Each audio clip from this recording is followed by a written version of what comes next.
So, picture this. You're watching the Super Bowl, right? You're seeing the usual ads for trucks and beer, and then this voice comes on. This super gravelly, iconic voice talking about unbreakable bonds. And for a second, you're probably thinking, what am I even watching? Then, bam, you see the helmet. Yeah, that was the surprise trailer for The Mandalorian and Grogu. And today, we are going to break it down and see what secrets it's hiding. Okay, so this is how it kicked off. This line right here, it just hits you, right? It's got all this emotion, this weight. It feels, well, epic. But here's the thing. You're hearing this, but you're not seeing starships or big laser fights. Nope, it's all dusty plains and these really quiet, personal moments. It just felt so different from your typical Star Wars trailer. And that voice, of course, it's the one and only Sam Elliott, an absolute Western legend. And think about it. They dropped this right in the middle of the Super Bowl. It immediately gives off this rugged, American heritage kind of vibe.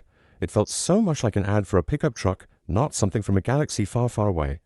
So yeah, it was kind of confusing, right? For a hot second, everyone was like, wait, what is this an ad for? Is it a new Ford? Is it some new fancy beer? The whole thing was just this brilliant, brilliant misdirect.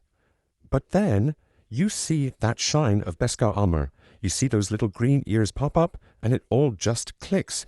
Oh, okay, this is not a beer commercial. This is it. This is our first look at the new Star Wars movie, The Mandalorian and Grogu. And let me tell you, it is packed with clues. We're talking hints about the main mission, some seriously cool creature reveals, and even what this all means for the future of Star Wars. So, yeah, let's get into it. All right, Section 1, a Super Bowl surprise, more than just a beer commercial. So, the big question is, why?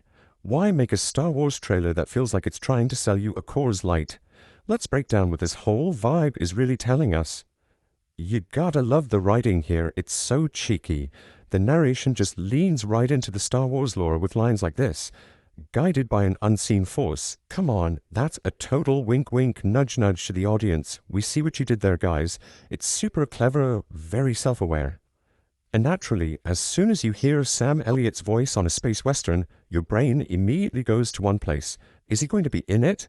I mean, you have to wonder, right? The Mandalorian is known for its awesome cantina scenes. Just imagine a true Western icon like him sitting at one of those bars. Man, that would be the most perfect cameo ever. Okay, let's move on. Section 2. Tauntauns, Monsters, and Hoth. The big visual reveals. So, the whole beer ad vibe was cool, but it wasn't just about the tone. This trailer dropped some huge visual bombshells that have everybody talking. First up, Tauntauns. I mean, seriously, for a lot of people, this was the biggest moment of the entire trailer. Think about it, we haven't seen these guys in live action since The Empire Strikes Back. That's a long time, and their return pretty much screams one thing. We are going back to Hoth. And what's really cool is when you put them side by side, you can really see how far the technology has come. So on the left, you've got the classic puppetry from Empire, and on the right, the brand new models. Now, we know they film on the volume, so this is probably a mix of incredible practical puppets and some of the best VFX around. It's like they've given this classic creature a total modern makeover. But wait, there's more. The Tauntauns weren't the only creature reveal. We see Mando in what looks like a gladiator pit, fighting this absolute beast. Now, for the hardcore fans out there, this is mind-blowing. This is a Mantalan Savrip. That's one of the little holographic monsters from the Daedric Holo chess game on the Millennium Falcon. You know, the one where Chewie almost rips C-3PO's arms off. They're actually bringing a literal game piece to life. How cool is that? All right, Section 3. Unlocking the Hutt Vault. The Central Mystery. Okay, so the big flashy visuals are great. But if you pay really close attention, the trailer actually leaves a trail of breadcrumbs, and it seems to lead right to the movie's main plot.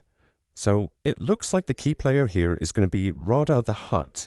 And get this, he's Jabba's cousin. We actually know from the voice actor that Rotta ends up teaming up with Mando and Grogu, which, leads to the $1 million question, why? Why would a Hutt help them? So when you start connecting the dots, a pretty solid theory starts to form. Okay, so step 1. Mando needs to get into some ancient Hutt vault. Step 2. He can't do it alone, so he needs a Hutt on the inside. That's where Rotta comes in. But of course, a Hutt's not just going to help you for free. So step 3. Mando has to prove himself, probably in that gladiator pit we saw.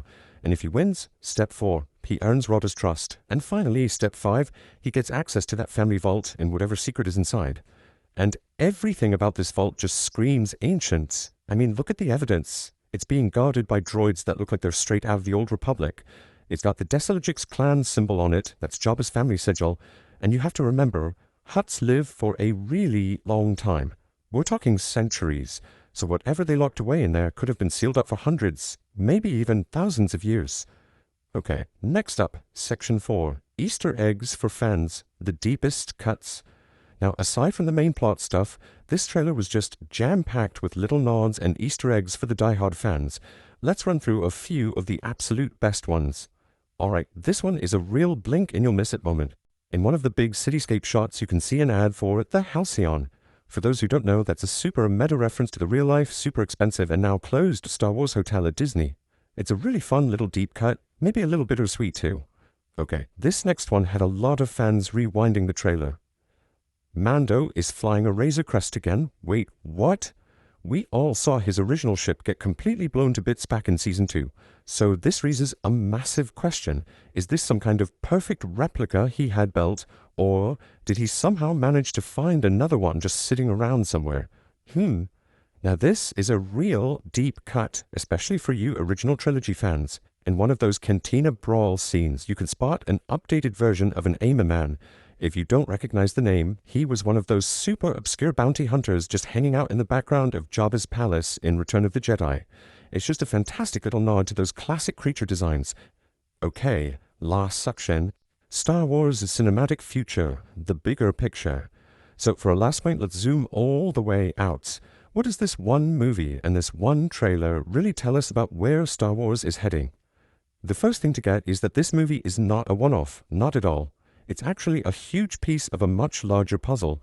It's all connected to the Mandoverse. You've got this movie, you've got Ahsoka Season 2, which is confirmed, and it's all leading up to this gigantic crossover movie event that's going to feature Grand Admiral Thrawn as the big bat. This is the next major step. And that makes this movie, well, it makes it a really big test for Lucasfilm. Think about it. For the last few years, it's been all about the Disney Plus shows. Now they're making their big return to movie theaters. So whether this movie succeeds or fails could literally decide their entire strategy for the next 10 years. It could shift the whole focus of Star Wars back to being a big screen event franchise. So it all comes down to this one big question. This movie really does have the weight of the franchise's cinematic future on its shoulders.